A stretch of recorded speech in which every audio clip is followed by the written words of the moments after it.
Speaking Task 1. You will be asked a question about a familiar topic. You will then have 15 seconds to prepare your response, and 45 seconds to speak. Do you prefer using public transportation or having a private vehicle for your daily commute? Provide specific reasons to support your answer. Prepare your response after the beep.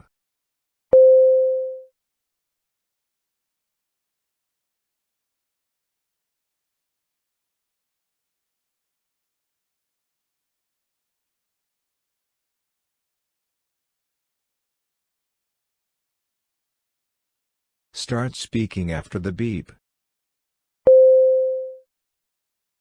I prefer using public transportation for my daily commute. There are a couple of reasons for this choice. Firstly, it's cost-effective. Having a private vehicle involves costs like maintenance, fuel, insurance, whereas in public transportation, I pay only for tickets, which are much cheaper.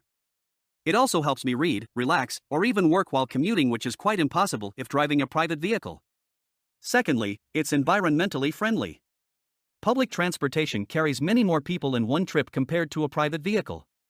This means fewer cars on the road, less traffic, less air pollution. Lastly, it saves me the stress of finding a parking space, which can be very challenging in an urban city like mine.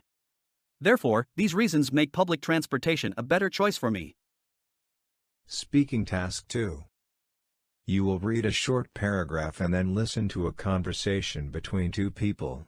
You will have 50 seconds to read the paragraph. After, you will get a question about what you read and heard.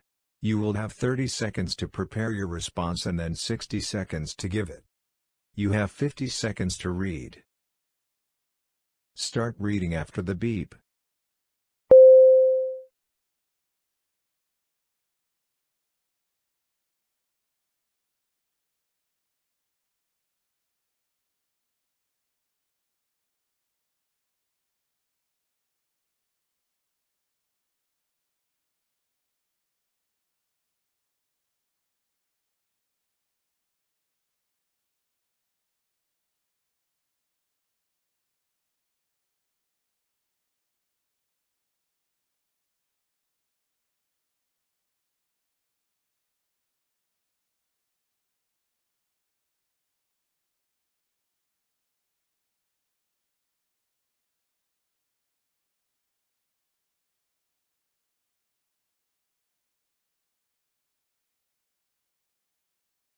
Now listen to the conversation between two people.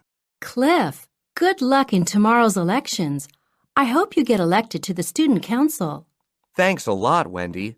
By the way, are those changes mentioned in the paper going to affect you in any way? I'm afraid they might.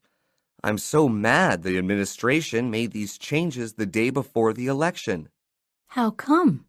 First of all, now that the voting booth has been removed from the library, it means that fewer students are going to be able to vote.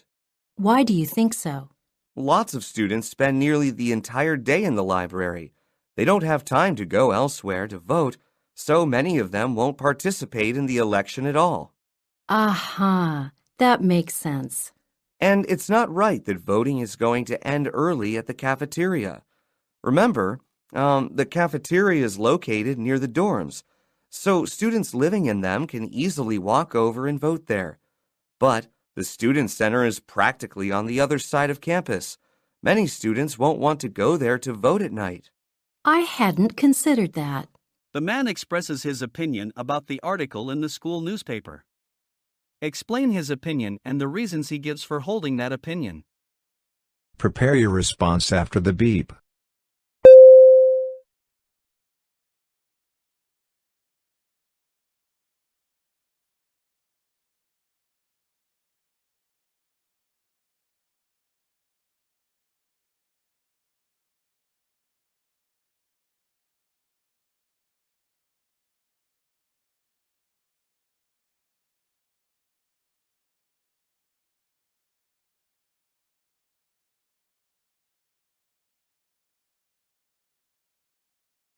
Start speaking after the beep.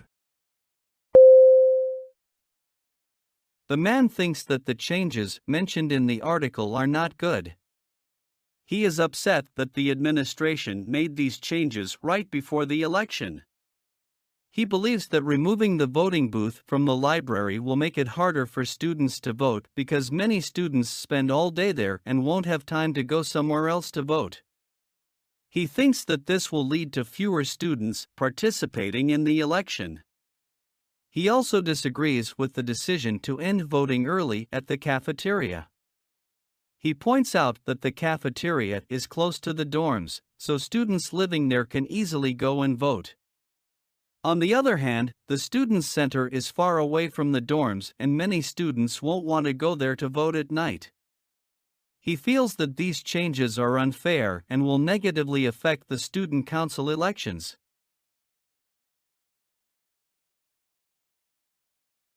Speaking Task 3. You will read a short paragraph about an academic topic, then listen to a lecture about it. You will have 50 seconds to read the paragraph. After, you will get a question about what you read and heard. You will have 30 seconds to prepare your response and then 60 seconds to give it. You have 50 seconds to read. Start reading after the beep.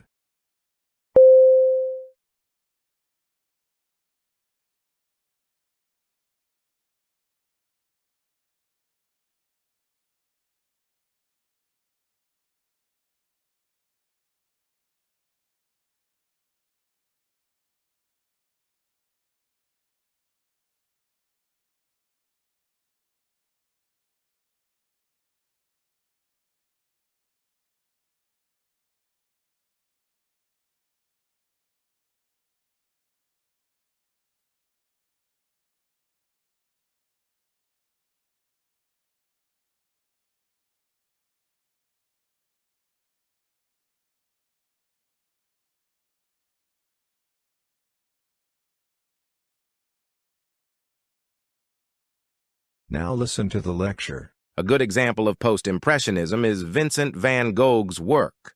Van Gogh felt that the Impressionists did not go far enough in their depictions of light and color, and he sought to imbue his work with more feeling, more emotion. Instead of painting exactly what he saw, he would exaggerate the colors, objects, and details in order to more effectively convey the mood or feeling he wanted to express.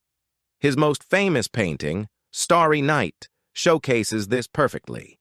Through his over-exaggerated, swirling brush strokes and his disposition towards vibrant and not necessarily realistic colors, one cannot mistake his emotions and thoughts behind the painting. Thus, Van Gogh's work certainly reflects the post-impressionist tendency of exploring the potential of colors and forms to express one's inner world, emphasizing symbolic, personal meanings, rather than the literal depiction of the visual world. How does Van Gogh's work, particularly Starry Night, exemplify the post-impressionism movement? Prepare your response after the beep.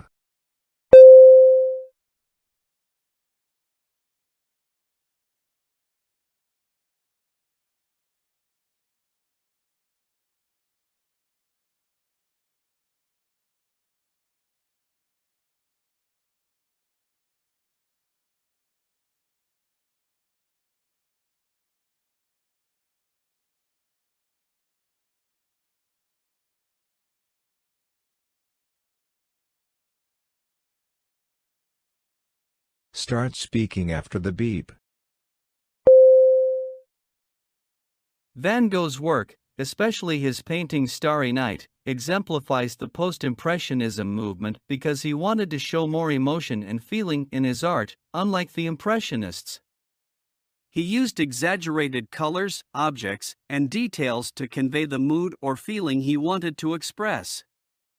In Starry Night, he used swirling brush strokes and vibrant colors that are not necessarily realistic. This painting shows his emotions and thoughts behind it. Post-impressionism focused on exploring the potential of colors and forms to express one's inner world and personal meanings. Van Gogh's work, like Starry Night, emphasizes these aspects rather than simply depicting the visual world. In this way, his work reflects the characteristics of the post-impressionism movement.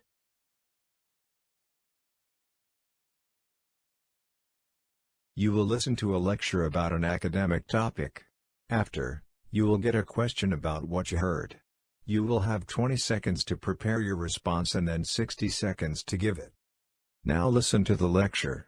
Inequalities in the education system have long been a focus of sociological research, revealing the way that educational opportunities and outcomes can reflect and reinforce broader social inequalities.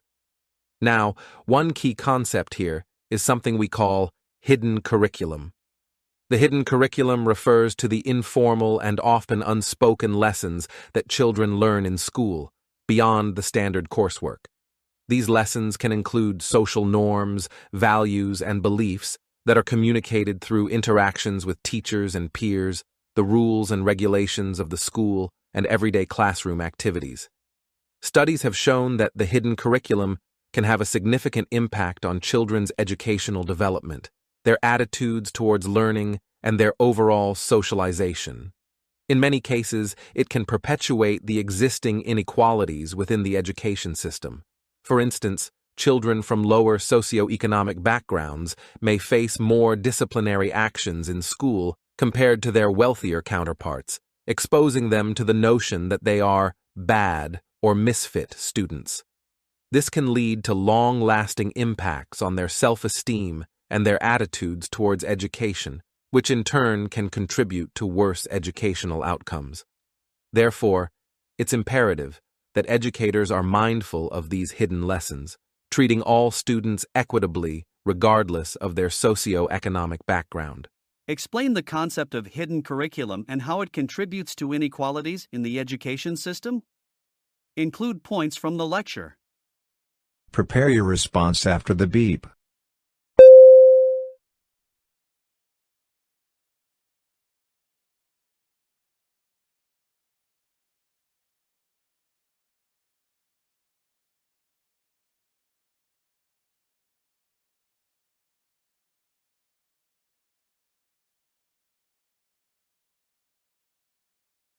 Start speaking after the beep. The hidden curriculum is the informal and unspoken lessons that children learn in school, apart from their regular coursework.